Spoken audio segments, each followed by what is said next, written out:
नमस्कार, आप देख रहे हैं न्यूज रूम लाइव और मैं हूं आपके साथ विभा उपाध्याय। बुलेटिन में सबसे पहले बात छपरा शराब कांड की, जिसमें मौत का आंकड़ा बढ़कर अब 8 तक जा पहुंचा है, जो अपने आप में गंभीर सवालों को खड़ा करता है। हालांकि इस बीच स्वास्थ्य विभाग की टीम गांव में कैंप कर रही है और माइकिंग लगातार कराई जा रही है कि अगर किसी शख्स की तबीयत खराब है या उसने शराब का सेवन किया था तो वो जांच जरूर अपनी सेहत की करवाए।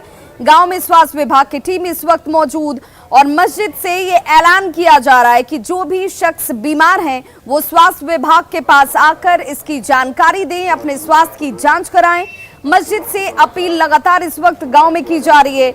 एम्बुलेंस के साथ पूरी टीम गांव में मौजूद है। ऐसे में कोई भी बीमारी अगर किसी शख्स के अंदर कोई लक्षण नजर आता है तो वो इसे न छुपाएं। उनसे गुजारिश है कि इसकी इत्तला चौक पर आकर स्वास्थ्य विभाग को दें ताकि वक्त पर उसका इलाज किया जा सके। गांव में जिस किसी के घर में भी अगर कोई बीमार है, कल से आज तक वो चौक पर आकर खबर दें। एम्बुलेंस मौजूद है, डॉक्टर्स मौजूद हैं ताकि जरूर टाइम पर उसका इलाज किया जा सके। उनसे गुजारिश है कि इसकी इत्तला चौक पर आकर स्वास्थ्य विभाग को दें ताकि वक्त पर उसका इलाज किया जा सके। गांव में जिस किसी के घर में भी अगर कोई बीमार है, कल से आज तक वो चौक पर आकर खबर दें। एम्बुलेंस मौजूद है, डॉक्टर्स मौजूद हैं ताकि जरूर टाइम पर उसका इलाज किया जा सके। उनसे गुजारिश है कि इसकी इत्तला चौक पर आकर स्वास्थ्य विभाग को दें ताकि वक्त पर उसका इलाज किया जा सके। गांव में जिस किसी के घर में भी अगर कोई बीमार है, कल से आज तक वो चौक पर आकर खबर दें। एम्बुलेंस मौजूद है, डॉक्टर्स मौजूद हैं ताकि जरूर टाइम पर उसका इलाज किया जा सके। और संवाददाता इस वक्त संतोष गुप्ता हमारे साथ फोन लाइन पर जुड़ गए हैं छपरा से ज्यादा जानकारी के साथ। संतोष, एक अच्छी पहल, एक अच्छी कोशिश है, हालांकि इसकी शुरुआत पहले ही होनी चाहिए थी और ऐसी घटनाओं में इस अपील का असर क्या नजर आ रहा है? जी बिल्कुल असर नजर आ रहा है। कल तक जहां 2 बीमार सामने आए थे, रात तक 5 की संख्या हो गई है। लोग खुद आ रहे हैं अपने परिजनों को लेकर के।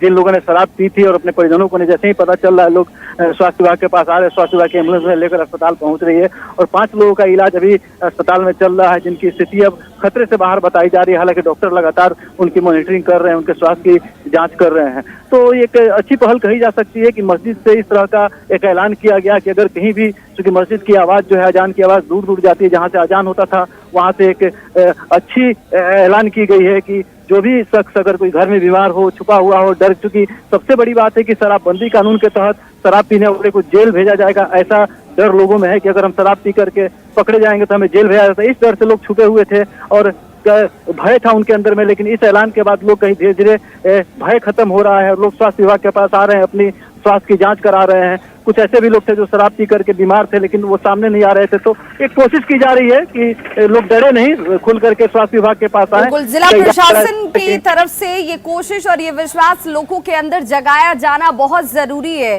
ताकि लोग खुद इस बात को समझें कि शराब पीना गलत है, शराब पीने की वजह से जान जा सकती है और अगर इसका सेवन किया है तो जान बचाने के लिए जरूरी ये है कि वक्त पर आप इसका इलाज कराएं, अस्पताल पहुंचे। बहुत बहुत शुक्रिया संतोष इस तमाम जानकारी के लिए। तो एक बार फिर से ये तस्वीर इस वक्त आपके टीवी स्क्रीन पर, जहां पर अब गांव में लोगों से मस्जिदों के जरिए ये अपील की जा रही है कि आप के अगर अंदर किसी तरह का लक्षण दिखता है या आपने शराब का सेवन किया या आपकी तबीयत बिगड़ी हुई है तो आप जरूर अपने स्वास्थ्य की जांच कराने के लिए अस्पताल पहुंचें।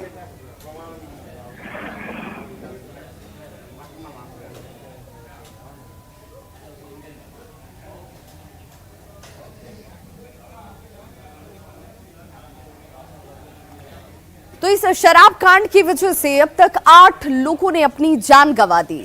घटना के बाद से सवाल सबके जहन में इस वक्त यही दौड़ रहा है कि क्या वक्त रहते अगर कार्रवाई नहीं की जाती तो ऐसे में इन व्यवस्थाओं के बनने का क्या मतलब है, क्योंकि लोगों की तरफ से बार बार ये कहा जा रहा था कि घटनाएं हो रही हैं। अब ये वो तमाम नाम जो अब इस दुनिया में नहीं है, इन लोगों ने अपनी जान गंवा दी और जान गंवाने के पीछे की वजह शराब पीना जो जहरीली थी। ये वो नाम अलाउद्दीन खान, पप्पू सिंह, कामेश्वर महतो, रामजीवन राम, रोहित कुमार सिंह, हीरा राय, लाल बाबू और भीष्म राय, ये वो तमाम नाम हैं जिनके घर में अब इस वक्त मातम पसरा हुआ है। महिलाएं खुलकर ये बात कह रही हैं कि शहर के बीचों बीच शराब बन रही थी, शराब बेची जा रही थी, इसके बावजूद कार्रवाई न किया जाना सवाल पैदा करता है।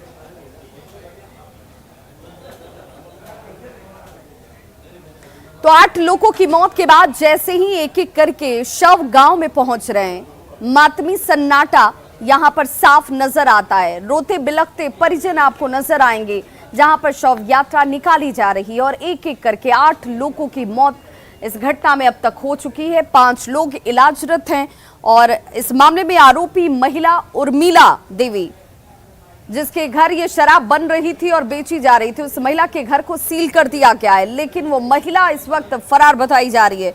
आरोपी महिला फिलहाल गिरफ्त से बाहर जरूर है, लेकिन पुलिस का ये दावा है कि बहुत जल्द इसकी गिरफ्तारी की जाएगी। डुकुरनी नाम के पास चमई नहीं जाती। कहाँ में जब वो जो चौक पर चौतारा पर तो वो लोग पुलिस के नहीं बताएंगे पहले से कितना बेर पुलिस छापामारी करके गल बा, उनका ना पकड़ात रहलक है। और दूसरी बड़ी खबर छपरा से ही आ रही है, जहां पर 10 साल के मासूम बच्चे की गला रेत कर हत्या कर दी गई है। निर्मम तरीके से इस 10 साल के मासूम की गला रेत कर हत्या की गई है। हालांकि इस घटना के बाद लोगों के जहन में सवाल ये कि आखिर इस घटना के पीछे वजह क्या रही। मामले की जानकारी पर ग्रामीणों की भीड़ यहां इकट्ठा हुई है और आक्रोशित लोगों की तरफ से जमकर नारेबाजी की गई। मौके पर पहुंची पुलिस हालांकि इस पूरे घटनाक्रम को लेकर जांच की बात कह रही है, लेकिन हत्या के पीछे वजह क्या रही इसका खुलासा अब तक नहीं हो पाया है। सर यहाँ पे हमारे घर के मतलब कि भाई समझ सकते हैं, ये आया था मतलब कोई लड़का इसको बहला कर यहाँ पे लाया है, लाने के बाद इसको गर्दन काट के कत्ल कर दिया है और ये बच्चा छटपटाया है, लेकिन मतलब कि कोई मतलब कि यहाँ पे देखा नहीं है बोल रहा है। अगर देखा भी होगा तो यहाँ पे बता नहीं रहा है कि कौन देखा है। क्या नाम है उसका? उसका नाम ऋषभ है। पिताजी का नाम? उसका पिता का नाम प्रमोद राय। और नालंदा के सोहसराय से एक व्यक्ति के शव को बरामद किया गया है। हालांकि शख्स कौन है, इसकी हत्या हुई या इसने आत्महत्या की, इस बिंदु पर पुलिस की तरफ से जांच जरूर की जा रही है, लेकिन पहाड़ से शव को फेंके जाने की आशंका जाहिर की जाती हुई जहां पर शव की बरामदगी हुई है वहां पर शराब की बोतलें भी पाई गई हैं। फिलहाल पुलिस ने शव को अपने कब्जे में लिया है और मामले की तहकीकात में जुट गई है। ये तस्वीर जहां पर हत्या कर शव को पहाड़ से नीचे फेंक दिया गया। लोगों का कहना है कि हत्या करने के बाद शव को छिपाने के मकसद से यहां पर लाकर फेंका गया होगा। बहुत सड़ा गला लाश मिला हुआ है, तो हम प्रशासन को खबर किए हैं, तो प्रशासन साथ में आया है। अभी देख रहे हैं कहाँ का लाश है, ढेर दिन का लाश है, उसमें कीड़ा उड़ा लगा हुआ है, ऊपर से देखने में लगता है और जाने का रास्ता भी नहीं है वहाँ पर। हाँ, बोतल भी देखते हैं, बोतल भी ऊपर से दिख रहा है कि बोतल भी एक वहाँ पर रखा हुआ है। क्या लग रहा है कि ऊपर से फेंका गया या तो वहीं पर जाकर? नहीं, तो लग रहा है, ऐसा लग रहा है कि कहीं ला के वहाँ से फेंक दिया, ऊपर से फेंक दिया, ऐसा तो वहाँ पर जाने का रास्ता है नहीं, ऐसा लग रहा है, ऐसा आशंका जताया जा रहा है। नीचे से कितना ऊपर होगा फीट? नीचे से कम 250, करीब 250 के करीब फीट के ऊपर में है। कौन सा पहाड़ पर? ये हिरने पर्वत पर।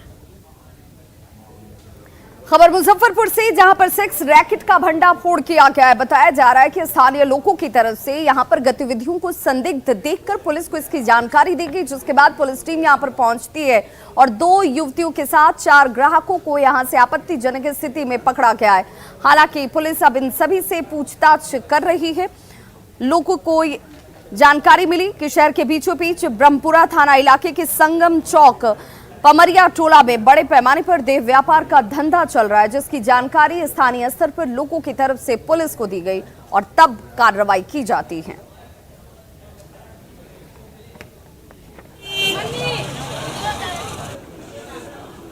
हमने देखा कि एक यही अपाचे हैं इस पर 2 लड़की उतरी।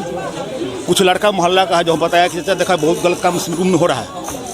उसी समय हम लड़का लोग को बुला के घर को घिरवाए और थाना पर जाकर इन्फॉर्मेशन किए।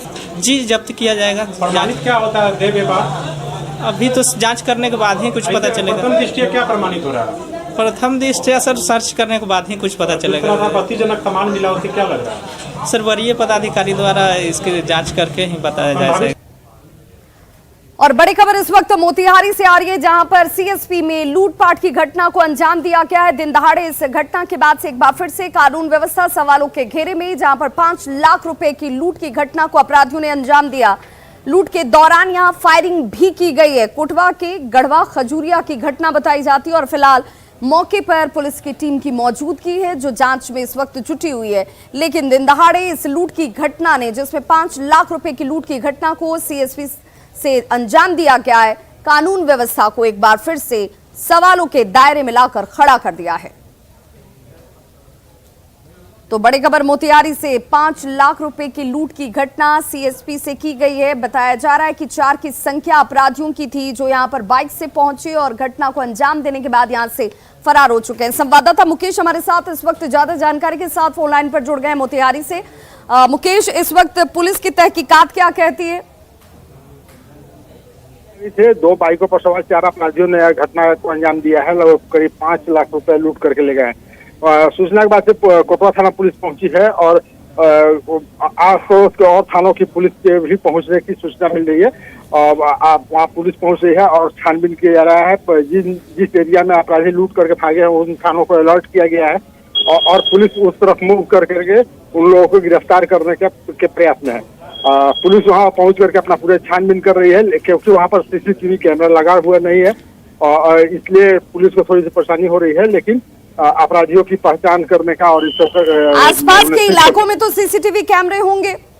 जी वही बता रहा था कि वहाँ जहाँ सीएसपी है वहाँ पर कैमरे नहीं लगे हुए हैं, लेकिन आस पड़ोस में जो कैमरे लगे हुए हैं उसको पुलिस खंगाल रही है और अपराधियों को पहुंचने का प्रयास कर रही है। जी चलिए, बहुत बहुत शुक्रिया तमाम जानकारी के लिए मुकेश आपका। तो इस वक्त बड़ी घटना को अपराधियों ने अंजाम दिया है। मोतिहारी से ये खबर, जहां पर सीएसपी से 5 लाख रुपए की लूट की घटना सामने है। अपराधी 4 की संख्या में बताए जा रहे हैं। हालांकि सीएसपी में सीसीटीवी कैमरे का ना होना भी एक बार फिर से सवाल खड़े करता है कि एहतियात के तौर पर सीसीटीवी कैमरा सभी जगह पर लगाए होने चाहिए, लेकिन यहां पर उन मानकों का भी उल्लंघन किया गया और फिलहाल अब पुलिस आसपास के इलाकों के सीसीटीवी कैमरा के आधार पर कार्रवाई की बात कह रही है। दलित कोटा में मंत्री पद जाता है तो मुझे भी स्थान दिया जाए, हमने आग्रह किया है उनसे। राजपूत समाज से मैं अकेला जीत कर आया हूँ। कांग्रेस का डिवोटी सिपाही हूँ, सैनिक हूँ।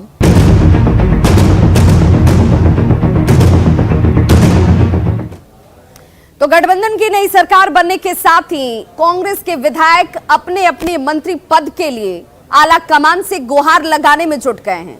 सभी का दावा यह है कि अगर जाति की मजबूती होगी तो बिहार में कांग्रेस मजबूत होगा, यानी सीधे तौर पर जाति के आधार पर बिहार में राजनीति करने की कोशिश में अगर सबसे पहले या शीर्ष स्थान पर कोई पार्टी नजर आती है तो वो है कांग्रेस। और सुनिए कि कांग्रेस के नेता किस तरह से जाति के आधार पर मंत्री पद की कुर्सी पर अपना दावा ठोक रहे हैं।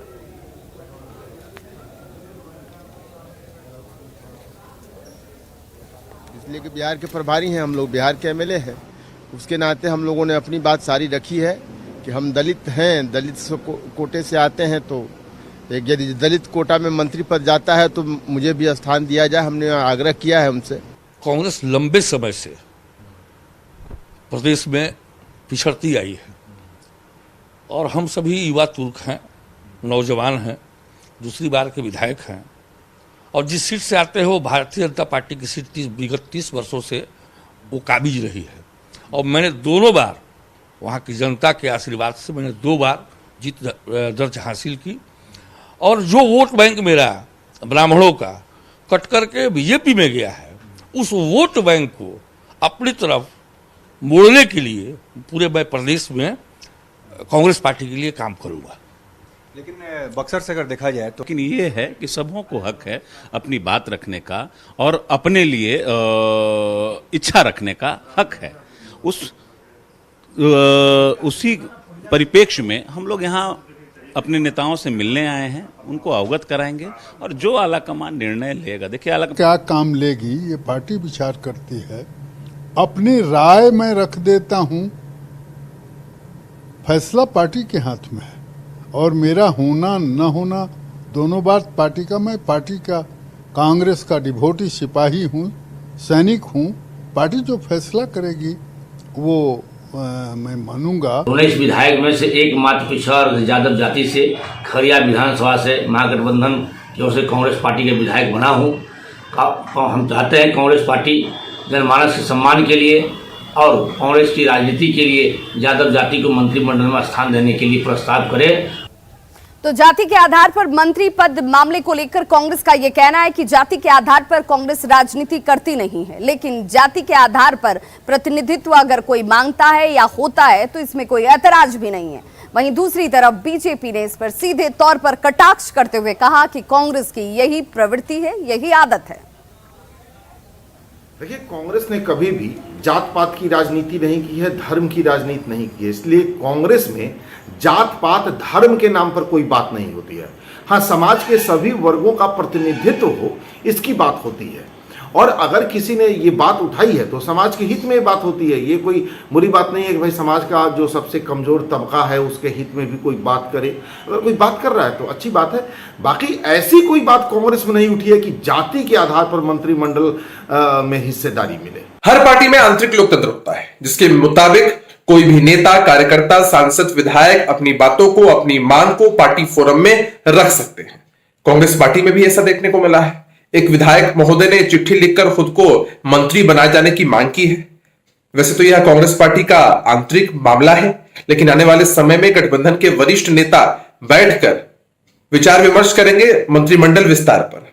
वैसे तो यह सब कुछ आदरणीय मुख्यमंत्री नीतीश कुमार जी के विशेषाधिकार में आता है कि किस तरह से वो मंत्रिमंडल का विस्तार करेंगे और कैसे मंत्री परिषद में लोगों को शामिल करेंगे। इस दल का जो प्रवृत्ति और संस्कृति है उसको वो छोड़ नहीं सकता है। जो जात पात, धार्मिक उन्माद पर चलने वाली पार्टियां हैं, फूट डालो और शासन करो अंग्रेजों की नीति पर चलने वाली पार्टियां हैं, वो सुधार नहीं सकती है। अभी तो जातीय आधार पर मंत्रियों का कोटा मांगा जा रहा है, फिर आपराधिक रिकॉर्ड के हिसाब से मंत्रियों का कोटा मांगा जाएगा। उसके बाद इनके घोटालों के इतिहास पर मंत्रियों का कोटा मांगा जाएगा। ये बिहार का दुर्भाग्य है कि ऐसे घोटालेबाजों का ये महागठबंधन है और उस गठबंधन के मुखिया श्री नीतीश कुमार जी हैं। तो खबरों का सिलसिला लगातार जारी है। आप देखते रहिए न्यूज़ 18 बिहार झारखंड। यहां खबरों का सिलसिला कभी नहीं थमता।